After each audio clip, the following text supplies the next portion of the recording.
नमस्कार, मैं हूं संजय मिश्रा और आप देख रहे हैं नवभारत टाइम्स ऑनलाइन और नवभारत टाइम्स एंटरटेनमेंट। और इस समय हमारे साथ हमारी बेहद खास मेहमान है डूड सीजन 2 के कलाकार अमरीश और अपूर्वा। आप दोनों का बहुत बहुत स्वागत है और ढेर सारी शुभकामनाएं। नया सीजन और ट्रेलर खूब देखा दिखाया जा रहा है। शुभकामनाएं थैंक और यू। स्वागत। Thank you so much. धन्यवाद sir.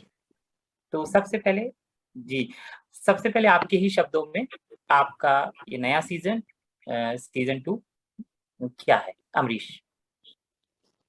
Sir season 2 basically season 1 का कंटिन्यूएशन ही है ना। तो डिटेक्टिव ड्रामा हमारा जो जॉनरा है वही कंटिन्यू आगे करेंगे। और अब लेकिन डिटेक्टिव वाला बिट थोड़ा सा और ज्यादा, थोड़ा और हाई स्टेक, थोड़ा सा और एक्साइटिंग किया है सीजन 2 में। तो हाँ जी सर, वही है बाकी। that's that। तो अपूर्वा, आपके शब्दों में कोई नई बात जो आप कहना चाहती हैं सीजन 2 को लेकर? मुझे ऐसा लगता है कि सीजन 1 में क्योंकि ये एकदम ही नया जॉनरा है जिसमें टैप इन किया गया, तो काफी सारी चीजें ऑडियंस को यूज टू कराने की में टाइम लगा होगा। बहुत सारी चीजें स्टैब्लिश करनी थी, बिल्कुल जैसे कैरेक्टर कहाँ से आ रहा है, कैरेक्टर क्या कर रहा है, क्या बैक स्टोरी है और सब कुछ। और इस शो में तो बैक स्टोरी की बहुत ज्यादा महत्व है। सीजन 2 तक आते आते चीजें आगे बढ़ चुकी हैं, कहानी प्रोग्रेस कर चुकी है, कैरेक्टर्स यूनिवर्स को समझ चुकी है ऑडियंस काफी अच्छे से।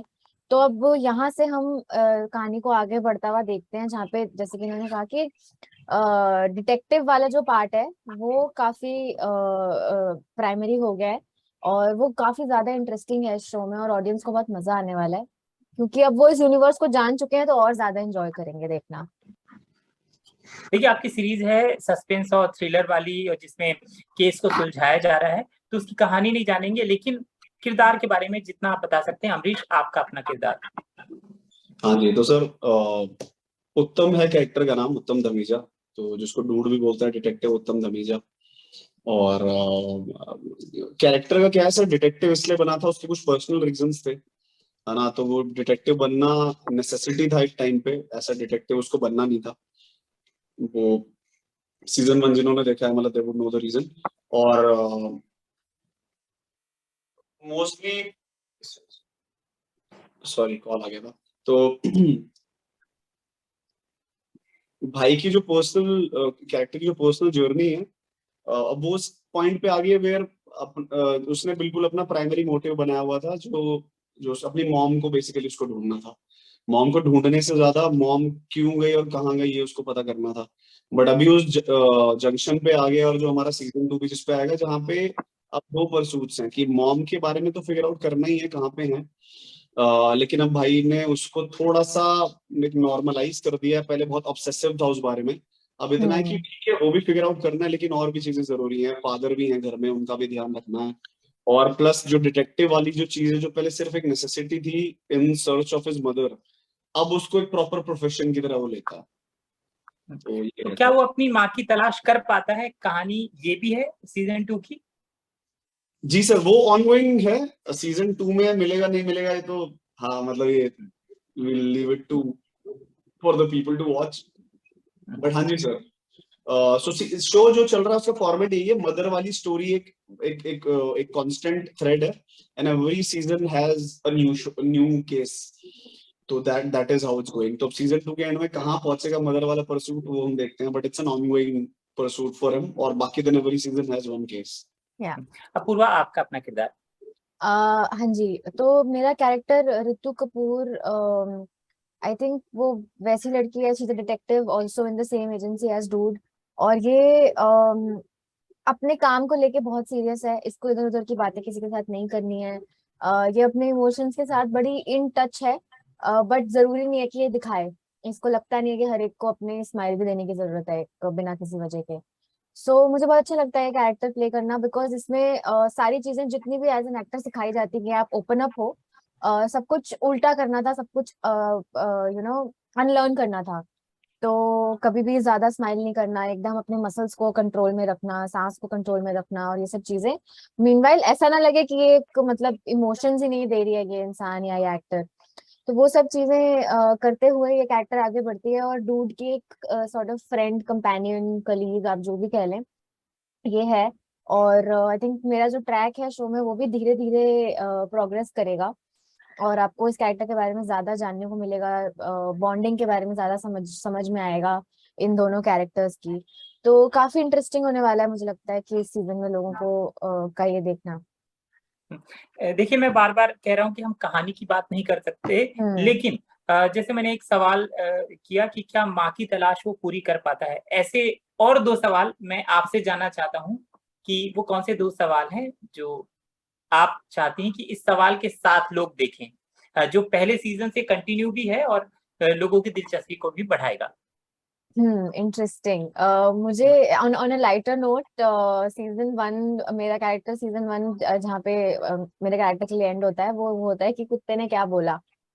तो वो सवाल जब मुझे आता है बार बार मेरे इंस्टाग्राम डीएम्स पे, या इन पर्सन कोई मिलता है तो उनसे ये सवाल पूछता है, तो मुझे लगता है कि चलो लोगों ने शो बड़े ध्यान से देखा, और लोग वेट कर रहे हैं अगला सीजन आने का।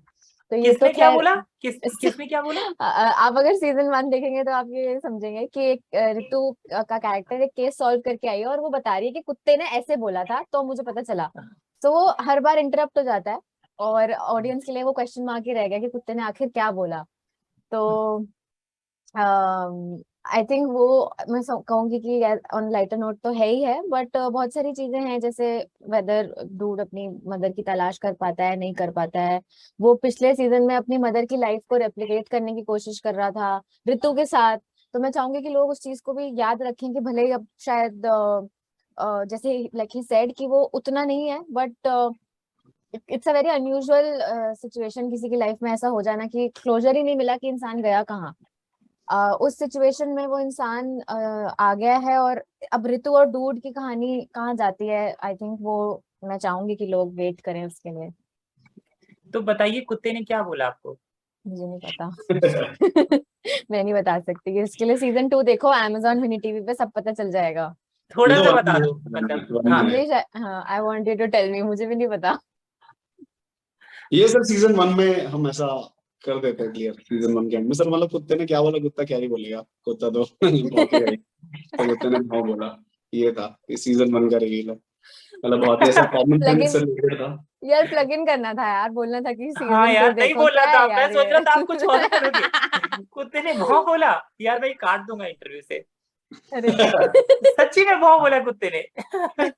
और क्या बोलेगा सर, ये एक्चुअली मेरे सीजन 1 में हो चुके ऑलरेडी, मतलब ये तो कंक्लूड। मैं फिर से सवाल करता हूँ, कुत्ते ने क्या बोला, इसको मैं ध्यान से काटूंगा, और मुझे एक एक जवाब आप दोनों दीजिएगा, अब जो भी आपको अपनी कहानी सुनानी हो। तो अपूर्वा, देखिए, हाँ आपसे आपके इंस्टाग्राम में, सोशल मीडिया पे तमाम हाँ। दर्शक ये जानना चाहते हैं कि आखिर कुत्ते ने क्या बोला। तो हमको बताइए, कुत्ते ने क्या बोला था उस दिन आपसे? मुझे लगता है कि ऑडियंस को सीजन 2 देखना चाहिए ये जानने के लिए कि अगर अभी तक किसी को समझ में नहीं आया है कि कुत्ते ने क्या बोला, और अगर आ भी गया है तो भी Amazon मिनी टीवी पे डूड सीजन 2 आ गया है, तो आई थिंक आप वो देख लो। आपके जितने सवाल हैं, सुनीता कहाँ गई, कुत्ते ने क्या बोला, डूड और ऋतु का क्या हो रहा है, भाटिया जी को कितना किस सीनियर बनाया गया है, नहीं, सारे सवालों के जवाब आपको सीजन 2 में मिल जाएंगे। क्या बात है। तो 2 जासूस मेरे साथ हैं कैरेक्टर में, और हम अब थोड़ी सी बात करेंगे रिलेटेड टू बॉलीवुड और वेब सीरीज की इंडस्ट्री में, क्योंकि मैं कहानी की बात नहीं कर सकता, तो हम जासूसी करेंगे बॉलीवुड और वेब सीरीज के कलाकारों की। तो मुझे बताओ अमरीश, आप बॉलीवुड के कौन से एक्टर की जासूसी करना चाहते हैं और क्यों? उत्तम, एज उत्तम। एज उत्तम सर, मैं तो अगर मैं कर पाता, जो पॉसिबल नहीं है, मैं तो इरफान खान सर की करता, और यही फिगर आउट करने के लिए कि what made him the way he was, है ना। तो बहुत ही जेन्युइन थे, मतलब बड़ा स्टैंड आउट करते थे एज एन एक्टर, क्योंकि आप बाकी सब भी जो एक्टर्स देखेंगे ना, सबके बड़े एक स्टीरियोटिपिकल तरीके हैं, एक एक certain, how to put it, एक सर्टेन फसाड है उनका, बड़ा ऐसे ऑनेस्ट पर्सनालिटी लगती थी, with the art still being एकदम टॉप नॉच। तो मैं तो वो फिगर आउट करता सर कि वो कैसे पुल ऑफ कर पाते थे, तो बट अब तो खैर वो पॉसिबल नहीं है, but since we are talking भाई हाइपोथेटिकल तो वही मान लेते हैं। भाई ऐसा लग रहा है कि ये बात ना मैं आपसे कर चुका हूँ, डेजाऊ वाला फीलिंग आ रहा है। ऐसा क्या हमने पहले बात की है क्या, जिसमें आपने इरफान खान को कुछ तो बताया है ऐसा? पता नहीं ऐसे फील हो रहा है, ये मैं आपसे बात, ऐसा किसी ने बोला है मेरे साथ, आपकी एज का कोई एक्टर ओ अच्छा, सेम ऐसा। आई एम श्योर सर, मतलब वो तो आई थिंक हाँ। बहुत बहुत फैंस हैं उनके। A lot of young okay. actors, I think, Irfan हाँ साहब से अलग ही लेवल पे इन्फ्लुएंस रहे हैं। आप बताओ अपूर्वा, आपको किस एक्ट्रेस की या एक्टर की जासूसी करनी है और मैं क्यों? तो इतना सीरियस आंसर सोचा नहीं था मैंने, but I also second that, अगर कोई इन्फॉर्मेशन हो तो मुझे भी देना इरफान साहब के प्रोसेस पे। बट मैं सोचूं तो मुझे ऐसा लगता है कि रणबीर कपूर इंस्टाग्राम पे, सोशल मीडिया पे नहीं है, बट मुझे लगता है कि वो सीक्रेटली हैं। एंड एक कैरेक्टर था लेडी विसल डाउन, मुझे लगता है कि वो हो सकता है लेडी विसल डाउन हो इंडस्ट्री के, उनके पास सारी इन्फॉर्मेशन हो। सो रितु को I think Ranbir Kapoor will be the best person that she would want to talk to. Ranbir Kapoor से सारी इन्फॉर्मेशन वो निकाल लेगी, और रितु निकाल भी लेगी मुझे लगता है, क्योंकि आई थिंक वो दोनों बैठेंगे तो सेम तरह से बात करेंगे, बिल्कुल ऐसे ज़हीन से तरीके से, चुपचाप से। I think they will bond. तो रणबीर कपूर की जासूसी आप करना चाहती हैं? हाँ। और कोई एक्ट्रेस अगर, और कोई एक्ट्रेस जिस पर आपकी नजर है और चाहती हैं आप इसका क्यों करना चाहेंगे उसकी जासूसी? ऐसे अगर ऑन ऑन सिमिलर लाइंस जो अमरीश ने आंसर दिया उस हिसाब से, तो I think I would say Smita Patil ji. I have been very very, मतलब मेरी इंस्पिरेशन रही है, अगर कोई इंस्पिरेशन रही है तो वो रही है मेरी। तो मुझे सबसे पहली बार एक फिल्म दिखाई गई थी मेरे घर पे, और मुझे पॉज करके एक मोमेंट दिखाया था कि ये मोमेंट देख, वो कुछ कहना चाह रही हैं और लेकिन वो कुछ बोल नहीं रही है, उनके चेहरे पे आ गया है इसको कि ऐसे होती है एक्टिंग। तब से मेरे दिमाग में वो चीज ना बैठ गई थी कि इनको फॉलो करना है। और आज के टाइम में अगर, चलो मैं आपको दे ही देती हूँ एक और जवाब, आई थिंक कोंकणा सेन शर्मा, ताकि मेरे को पता चल जाए कि वो कौन सी फिल्मों पे काम कर रही है, ताकि मैं उनको ऑडिशन भेज दूं अपना। एक तो क्या बात है। अमरीश, आपका मेरे को बताओ, आज के समय में कोई एक्टर है, एक्ट्रेस की जो है इस समय बॉलीवुड में, उनमें किसकी जासूसी करना चाहते हैं आप?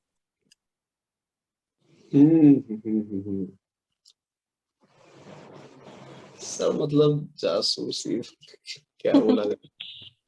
ओ, उत्तम के दिमाग से सोचो, शायद मिल जाए आंसर। उत्तम के दिमाग से तो कुछ ही, फिर तो एक्चुअली कोई आंसर ही नहीं आएगा, करेगा ही नहीं वो क्यों करेगा किसी की जासूसी, बट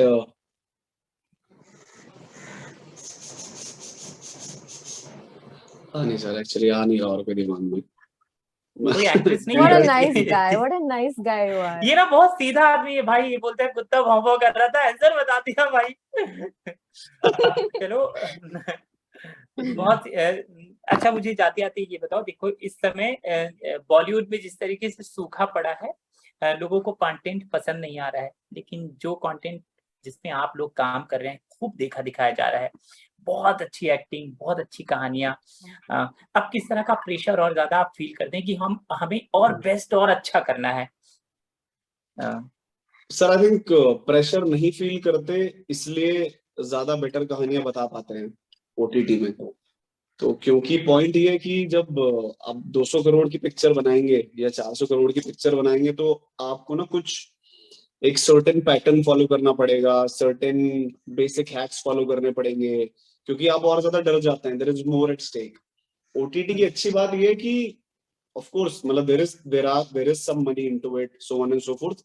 उस लेवल की नहीं है तो थोड़ा एक्सपेरिमेंटेशन चलता है ना। और क्योंकि और मुझे ये भी लगता है कि